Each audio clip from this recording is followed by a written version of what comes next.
The world around us is hostile to the Word of God and to biblical values, but we are called to be salt and light, to stand for truth in a decaying culture. We are not called to run from the fire, but be willing to step into the fire. God has placed you at this time in history on purpose and for a purpose. Join us as we get better equipped to address civics and culture from a biblical worldview. Welcome to Into the Fire, powered by Dream City Church. Let's welcome our hosts, Debi and Sam. Today's topic is defunding big abortion. And we have with us our special guest, Mayra Rodriguez, who is a former Planned Parenthood director here in Arizona. She was on our show over a year ago. And she's now an important national voice in the pro-life movement, talking about just exposing some of the stuff that goes on inside the industry that is harming women and trying to rake in money. So we're talking, there's several things that are happening right now that relate to this. But before we get into all of that, I just want you to just briefly, we're not going to go into too much detail because we do still have that episode online when we first interviewed you and you told your story of how you came out of Planned Parenthood and into the light.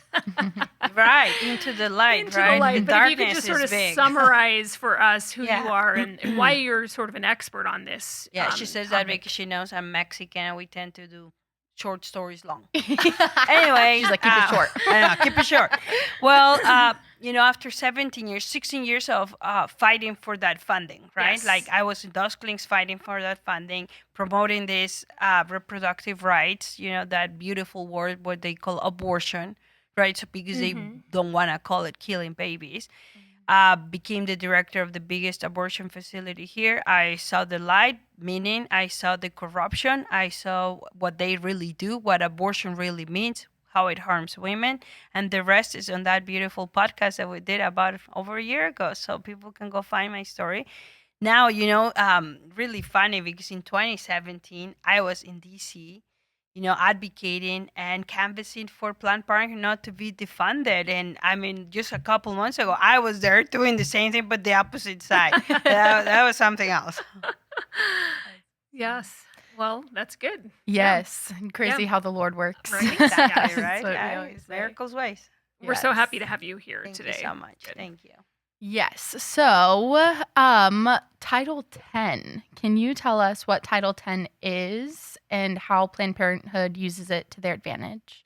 Right. So Title 10, just like Title 9 and all the titles, were created to do something good for our nation and our communities, right? But obviously, like many other, have been corrupted. What do I mean by that? It was created to promote reproductive health and preventive care like STDs, and everybody's like, well, we want that, right? Of course we do. Of course we do. And distribute birth control and talk about family planning, right? And pap smears and breast exam, all this good stuff that it's supposed to be helping our communities paid. That means that the money goes for low income. And it usually applies to people who don't have insurance, right?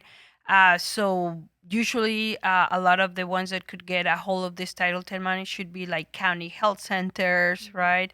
Community health centers. But then my former employer came into the bid because they're the biggest in reproductive health, right?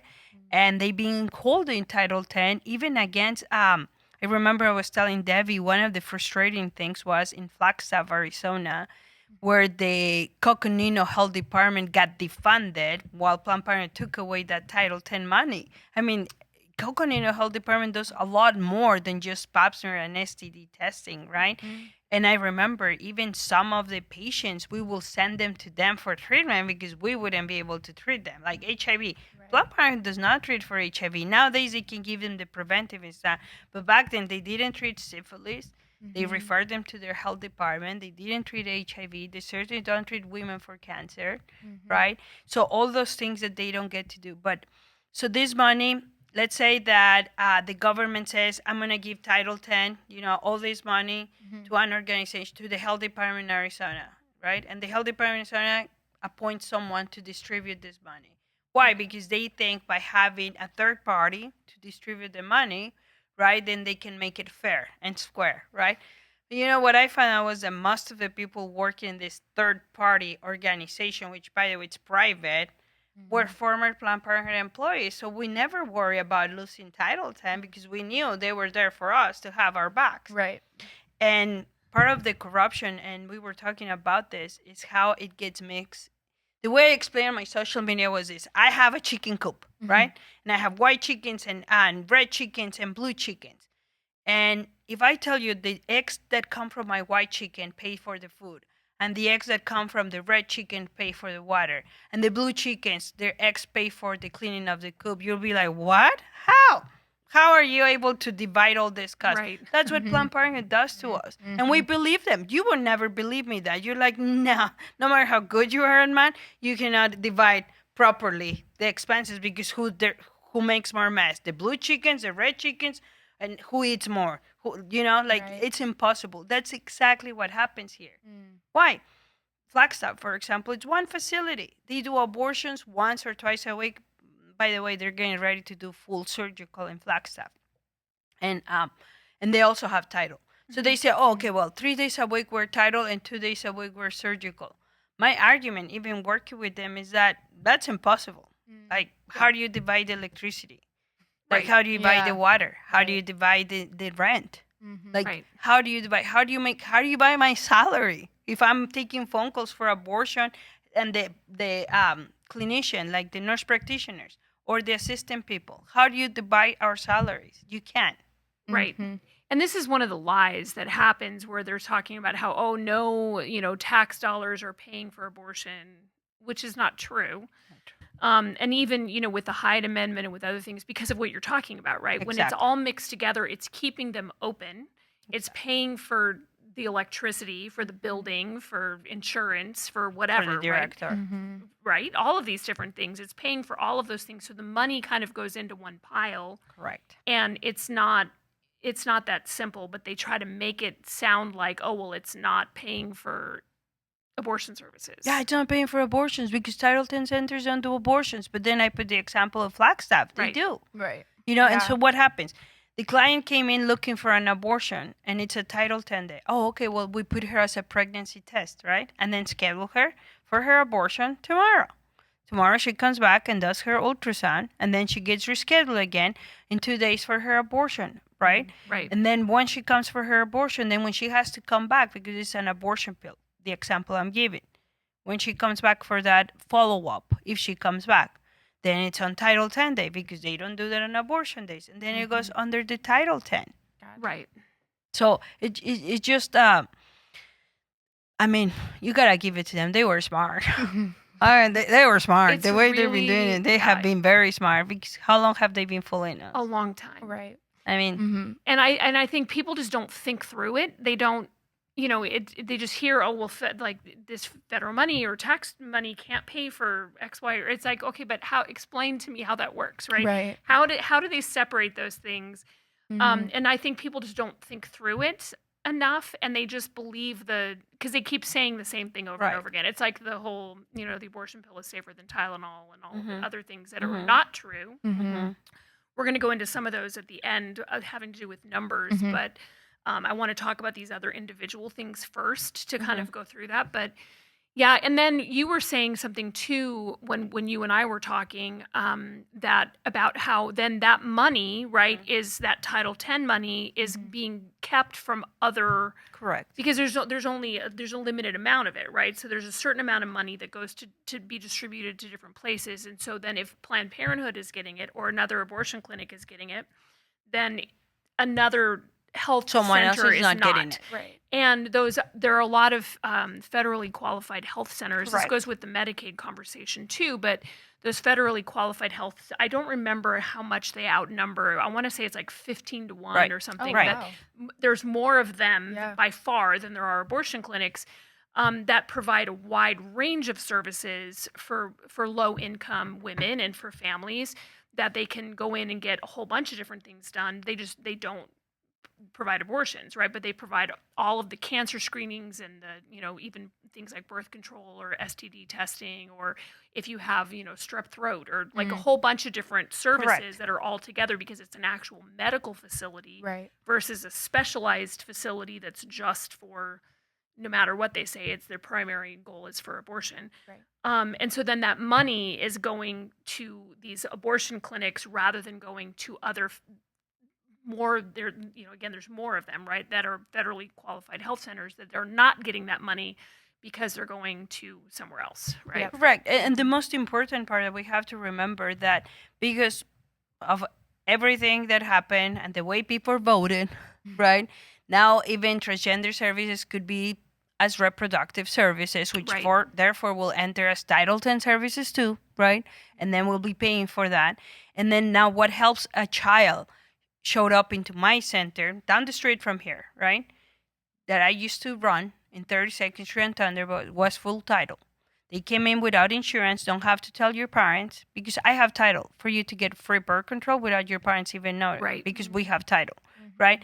But coming back to what you were saying, if you tell a mother that there's one place where you and your children can be seen, one trip, right? Because Right. you and your children will be able to be seen there, which it will be like you will be able to get all your pap smear done while your children have been seen with the pediatrician too. You all can get whatever it is that you're doing, right? Vaccines or whatever it is that you are needing your family. That mother will pick to go to one place only. Right. She doesn't want to go and get a pap smear to then be told, oh, it's abnormal, so you still have to go over there because we can't help you, right? And then on top of it, we're already paying for that health center, right? That the community health centers a lot of time still comes from our taxes. But let's say about the county health centers, they still come from our taxes, especially at the state level, right? We fund those already. Why not help ourselves by providing them that extra funding that Planned Parenthood gets away with them, Right.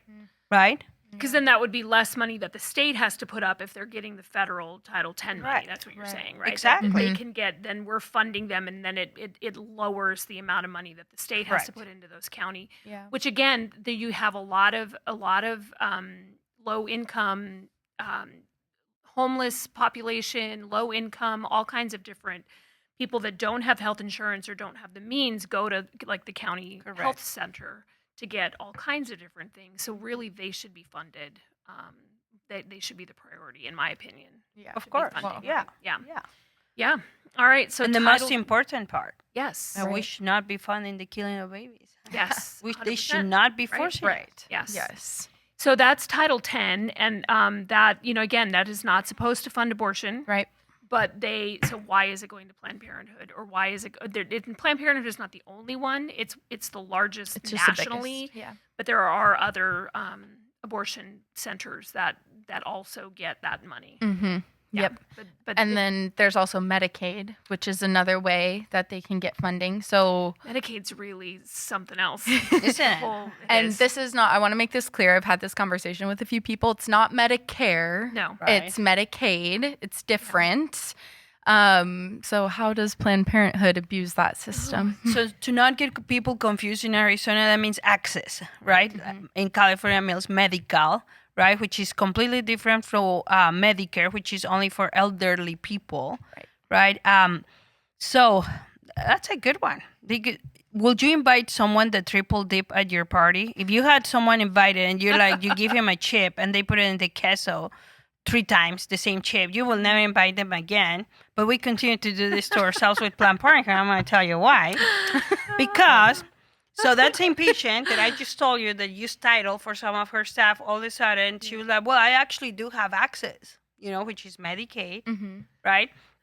And then they're like, oh, okay. Well, we don't take that access for your abortion, but you can qualify to get discount through the affordable abortion, whatever, right, fund. And then they give her that chunk of money that they're going to ask abortion access fund. And then on her day of her visit, they create a separate visit where they bill her insurance, right? So they're triple dipping. Like whatever they can, they get from Title X, count her as a patient for Title X and put whatever they can towards that. Then the patient pay herself for her abortion because her access won't cover that. Now, remember, all this is before Prop 139 passed. Now, I'm sure that our governor will be very quick if we don't do something at the federal level to be able to give them access money for abortions, right? So, and then bill whatever they can to access, which is Medicaid, right? And then have the patient still pay And then they still have the audacity to say, would you like to donate money today for another woman to have an abortion? See? So that's even dipping that chip 4 times. Mm-hmm. Right. And they continue to do that. And I don't know. I mean, I work for them, and I understand that I was more blind than most people, but you're like, how is it that people are so stubborn and don't see this? Mm-hmm. Like, what's going on? Right.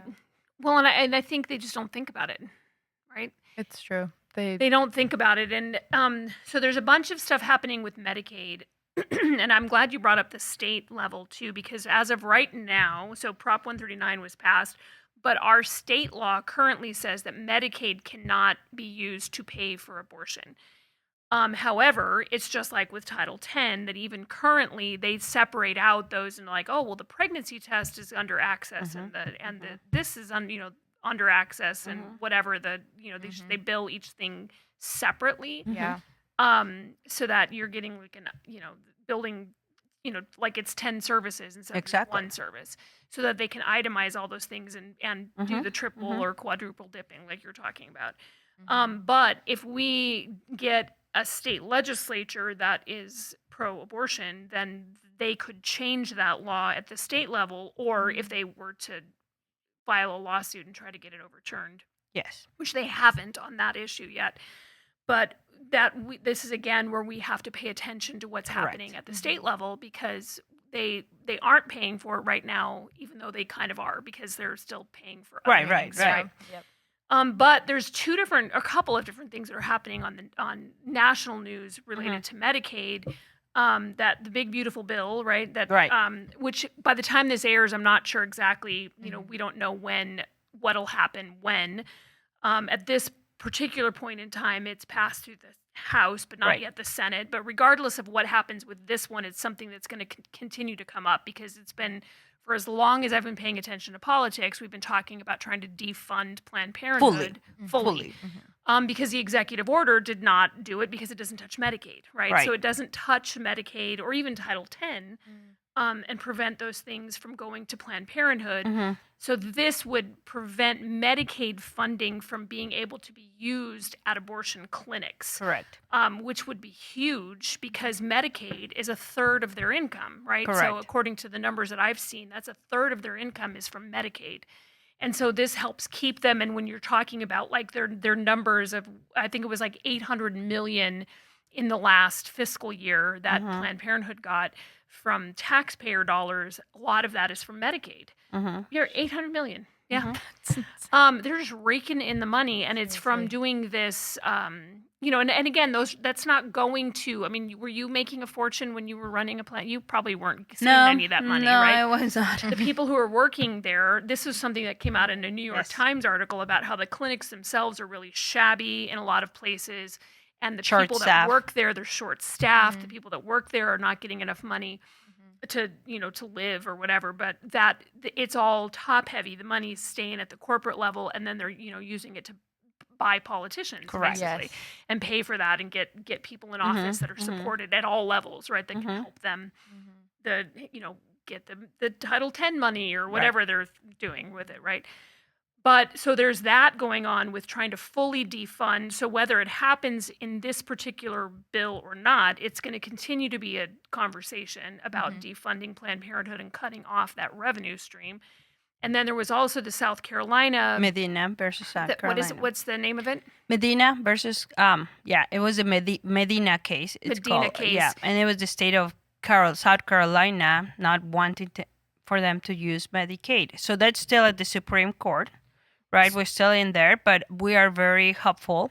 I collaborated very closely with ADF on that and the state of South Carolina, because we're very, very hopeful that they will win on that, because the states have every right to decide who gets their money, right? Right. But this is not only, to me, it's not about pro-life or pro-abortion. To me, it's not about a political party. To me, it's doing with our tax money what's best for our communities. That's what it means, right? And giving Planned Parenthood all this money or any other abortion provider, it's not fair. It's not fair for the other places that actually are helping people. Yeah. And so the federal government distributes funds to the states, and then the states decide who can get that. So that was why that South Carolina one is important, because they were saying, okay, no, we don't want Planned Parenthood to get that money. And so that was a lawsuit that was happening. So it's been heard, but they haven't made the decision yet. Well, the decision will be coming out at some point. I saw an ADF article with you on it. Yeah. That was because ADF was hearing that, or they were part of that lawsuit. Right. Defending it at the Supreme Court. And also on ADF, I know that because I've seen over the years, there's been where Planned Parenthood specifically has been in trouble in a lot of different states for being accused of Medicaid fraud, which is what you were talking about, right? Or even double billing, right? Yeah. Where they're like charging twice for something, or they're charging way more than what the market rate is, and then like they're trying to get back more than they're actually spending, like that it's costing them, so that they're making more money on it than they are actually spending. Instead of, it's supposed to be a reimbursement, right, where you're being reimbursed for costs to help people that can't afford the healthcare or don't have insurance. That it's designed to be where, okay, if it costs our center $10 to give them this test, then we should be reimbursed $10, but they're saying, no, it really costs us 20 or 35, right? So that they're getting money back and they're making money off of those things. And those were some of the things that they were being accused of in multiple different states. And this is something I was going to ask you about too, because I know you know this firsthand, but also one of the things that happens a lot of times with these kinds of cases, anything related to Planned Parenthood, is that they use non-disclosure agreements to silence people so that it's hard to find information about their wrongdoing, whether it's been a wrongful death or whether it's been somebody's accused of harming women or whatever the case is. There's a whole bunch of different ones. And then in the court case, they have people sign a non-disclosure agreement so that then they can't ever talk about it. So then you look it up and they can say, oh, we don't ever have any problems at this clinic because there's nothing on record because it's been hidden. It's been hidden. Yeah. I mean, they tried that with my case, right? Yeah. So if you have not seen or watched or heard the podcast where I told my story, I did sue Planned Parenthood for wrongful termination and I won. And they wanted me to sign that non-disclosure agreement. And my lawyer and I were like, that is not happening because my whole goal, my whole purpose was to be able to tell my story. So what good does that do to me, right?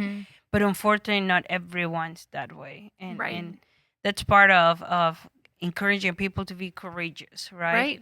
And telling, like, don't sign that. If your employer asks you ahead, I want you to sign this, they know they're doing something wrong. And that's why they want you to sign that to silence you, right? Before you even see what's going on. Unfortunately, they do tend to do that with a lot of their employees. That's why when people say, like, well, we don't hear so many people coming up. Well, yeah, because they have them sign them. There's ways for people to get out of that non-disclosure agreement legally, right? Like, and then they were non-demonstrable. We help abortion workers.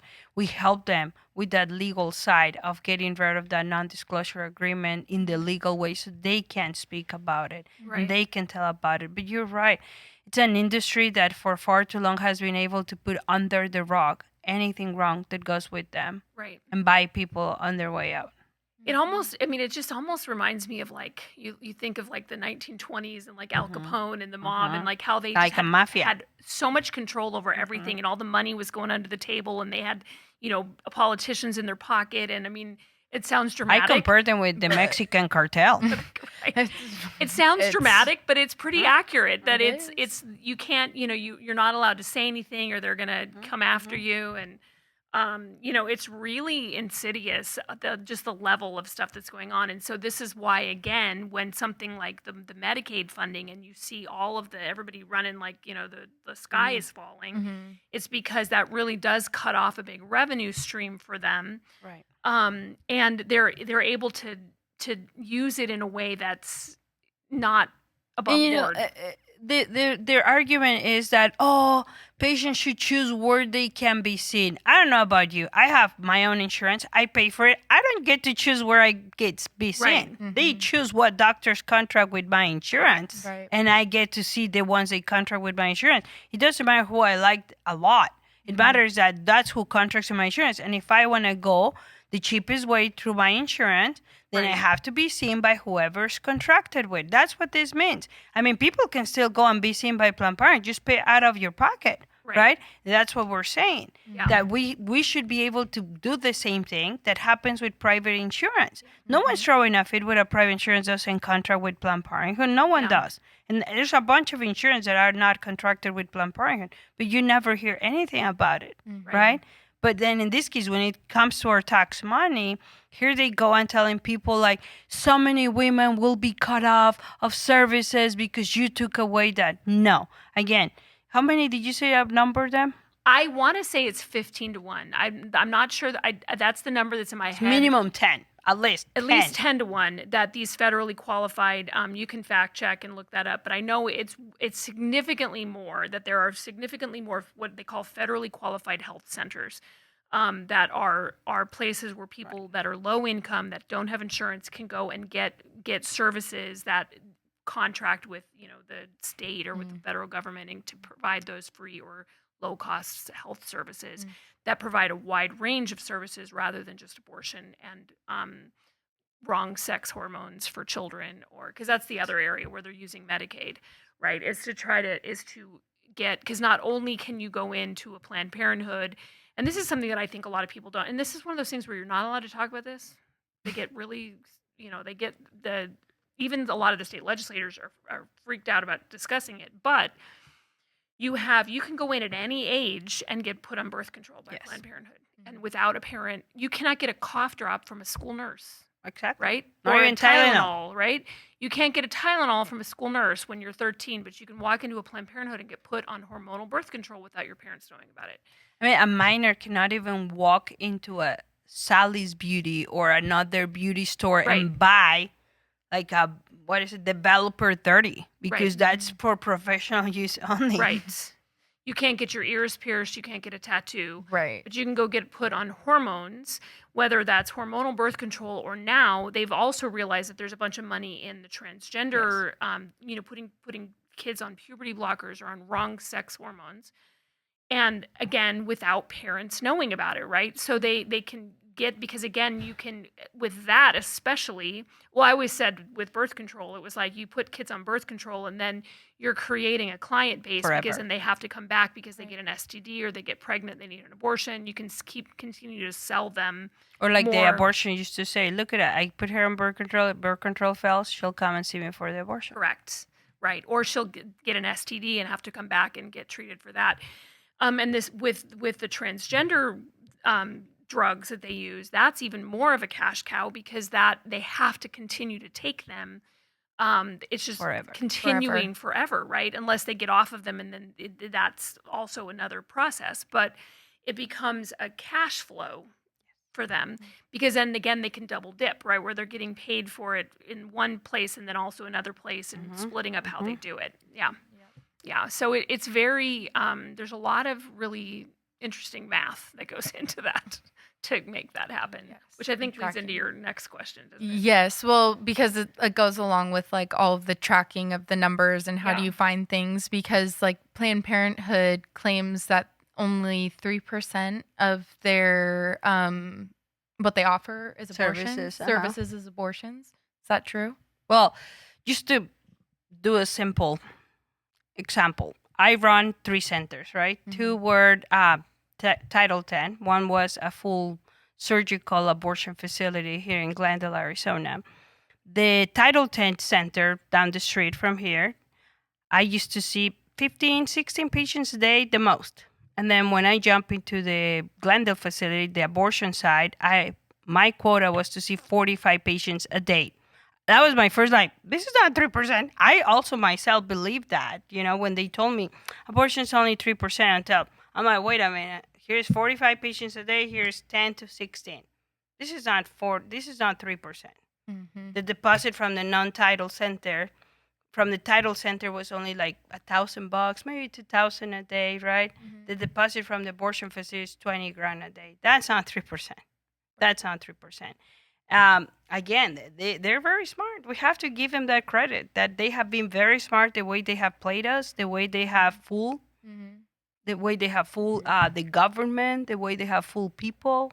They have been very, very smart at doing the numbers. I mean, I wish the people that work for them, can you imagine what they will do for the good of our world and the country if they work for the right side? I know. Right. Well, and I think it goes back to this, what you were talking about, how they're splitting up all of these things and double dipping and triple dipping and, all of that. Where if you have someone, I've heard it explained too, where it's like, and I love the way that you explained it with just even the real life examples of that. But you have someone that comes in for an abortion, but then they can charge a pregnancy test, an ultrasound, an STD test, all of these different birth services. control, and then they put it on control. there as you already gave a family planning education site, so that even went in the other channel. So then it looks like it's 10 different services when it's really they came in for an abortion, right? So then they counted as 10, so that's only 1/10 of what they did, but that was the bulk and the money of that was the biggest cost thing, and that was the whole point of them coming in. Exactly. Right. But then when they do this with the numbers by itemizing all those things separately, it makes it look like it's only 3%. But then I think I saw the number that it was like 97% or 97% of pregnant women who come into a Planned Parenthood leave with an abortion. Yes, because that's their business, right? And I always give you example. Usually a pregnant woman that is happy to be pregnant will not walk into Planned Parenthood. Yeah. They know that 90%, like almost every single one of them, walks in there wanting an abortion. That's why they're there. The clientele, they know it's because they want it. Now, that other 10% probably didn't know they were pregnant. I can tell you that a lot of the women came for STDs and were pregnant. They were in that situation too, but they didn't know. And that's why it's like 10%, because they didn't even know they were pregnant. They probably were there for a different visit, right? But 90% of them that walk in there for pregnancy test were with the idea of thinking of abortion. They were abortion-minded women already. So, and that's part of it. But yeah, just like you were saying, they separate that. If you go into the report and see how many sex education they gave, you're like, you really sex educated all that people? And then there you are with all many abortions. What kind of education was it, right? Right. So, but that's the example you gave. I remember that in the medical field, the more diagnosis codes, the better. The better the bill. That's right. Yeah. The more you can beef it up, right? It's make it look like it's more than you're padding that. Yeah. Right? Yeah. And again, too, that's why they want to get into schools. That's why they want to get into that. We talked a little bit about that on the last time you were here, but because they get in as a trusted person, and then those kids come to them later on when they need help because they think they're going to get help, but they're sold an abortion. Well, imagine the parents today. I mean, the parents that fall for the whole transgender, sex change, whatever, they call the service affirming. Yeah. So to someone that is not familiar with terminology, the language of what's going on in the world today, affirming means they're going to affirm something that's already going on, which is, I'm a woman, you're going to affirm that I'm a woman with the hormones. Right. But no, that's not what they're talking about. And even in Spanish, I have talked to so many people and many podcasts that we have done how they switch it. People think they're affirming their sex, but they're actually changing their sex through hormones. Right. Right. But that's how they fool a lot of the parents. Yeah. Yeah. I was going to say the terminology, knowing Exactly. what the words mean, like it gets crazy. And it does. to know what you're talking about and what it means. Yeah. The 2023 numbers came out recently, didn't they? Do we want to talk about those? Do you have we those up? kind of did a little bit already, but yeah. So it said that was there something anything where else? It was the 97% of women that go in pregnant get, and there were. It said this was one of the things which I know you know this too, but so they had this is the thing that's crazy too, because this was before, or it was the year of Dobbs, I think this was. But 402,000 plus abortions in a year, which was an increase from the previous year, and 23% increase since 2013. So and the number of patients just increased by 1%. So it's like they're seeing the same number of patients, but the abortions are more that they're selling, and all of their other services are down, other than the transgender, like when we're talking about the wrong sex hormones and the puberty blockers and those kind of things. all of the other things like cancer screenings and prenatal, all of that. So many clinics do not even offer them, or what they do offer is really low. So all of those have gone down. And again, this is where, how is abortion 3% of what they're doing if all of those other services are going down and the abortions are up, right? Explain that math to me. Exactly. That does not add up. The biggest fraud. That's why I told you I compared it with the cartel, the Mexican cartel, and them. The same thing. Yes. And so then it says, this is the part that I think people don't understand, right? This is in the 2023-24 annual report, Planned Parenthood reported, you ready for this? Over $2 billion in income and over $2.5 billion in net assets. They are a multi-billion-dollar industry. Billion with a B, right? And so again, but that is pretending to be a nonprofit. Right. They're presenting themselves as a nonprofit, but they're doing all this stuff with money, and it's a $2 billion industry. Right. So why are they getting any tax money at all? Exactly. Is my question. Exactly. That should be everyone's question, right? And especially in the state of Arizona where, I mean, I don't have to tell anyone in this table, like, how did Prop 139 pass, right? Because we all work together trying to educate people of what that means. But if the governor, if any of the legislators haven't done anything to help Planned Parenthood in the state of Arizona, just because they're waiting for 2026. Right. She's just waiting. They're waiting. It's not that she's not going to do it. But even, I mean, I don't know if you saw this yesterday, but I was shocked. I mean, Newsom is ready to cut Medi-Cal in his state, which, by the way, will cut Planned Parenthood funding too, which I'm like, I was not expecting this one from Newsom, but here we go. He's running for something, right? Well, or they're broke. Yeah, they're broke. And they're That's understanding what's going on. So I'm hoping that example of our neighbor state will open the eyes of Arizonans and understand what's coming ahead in 2026 for us. Yeah. Because right now, they know they don't have what it takes for them to pass something like that. Well, they will hand over our wallets like they did in other states. Right. But it's coming if we don't work very hard and if people don't listen. Right. And pay attention. And pay attention to those 2026 elections. And just for reference to that $800 million I was talking about, it's $2 million a day. $2 million a day in federal money or in taxpayer money. It's not just federal, it's state. But they're getting $2 million a day in taxpayer money to give kids hormones and abort babies, right? I mean, that's what they're doing. The $2 million a day, right? Because whether it's hormones in the form of birth control or hormones in the form of this is the bulk of what they do, right? Is those two things. They're giving out hormones and they are aborting babies to the tune of $2 million of taxpayer money a day. And can you imagine what a good place would do with that money? Right. If we could give that to one of the federally qualified health centers, right, and actually help. Or even in schools too, to help all those pregnant women there with daycare, to actually hand over the needs of those women in their school the pregnancy centers and their that work. Help Exactly, women, right? Yeah. What we will do with those $2 million a day. The ones that help find them housing and give diapers and parenting classes and things that help them, right? Yeah. Those kind of centers would do much better. I agree. Yeah. Yeah, our money will be better used. Yeah. Yes. So good. Much better. So something that people can pay attention to, I think like knowing how they distribute at least the money in Arizona for the Title X.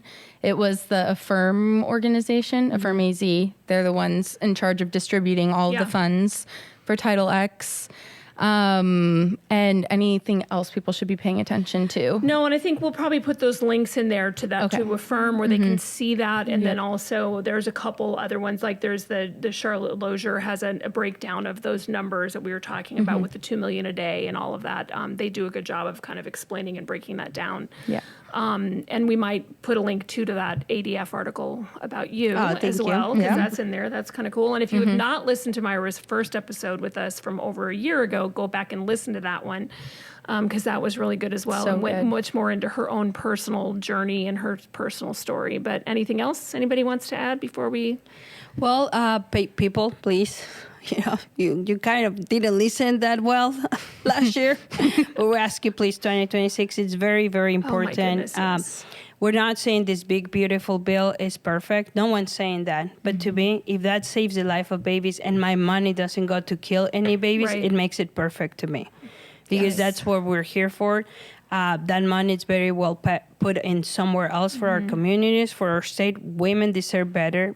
Our money deserves to go to better places than Planned Parenthood. So hopefully people will agree with that. I mean, fully defund. I think that this 4th of July, our fireworks will look even more alive, because I think by then we will have independence. We can actually see them be defunded for real. Exactly. Right? Then that would be a great 4th of July. Yes. Yes. Yeah. Well, thank you so much for joining us. We appreciate it. Thank you. And thank you for tuning in to Into the Fire, powered by Dream City Church. You can listen to this podcast on Apple and Spotify, and follow us on social media to find all the info on the show notes. To learn more about Dream City Church, visit our website at dreamcitychurch.us. Thanks for listening.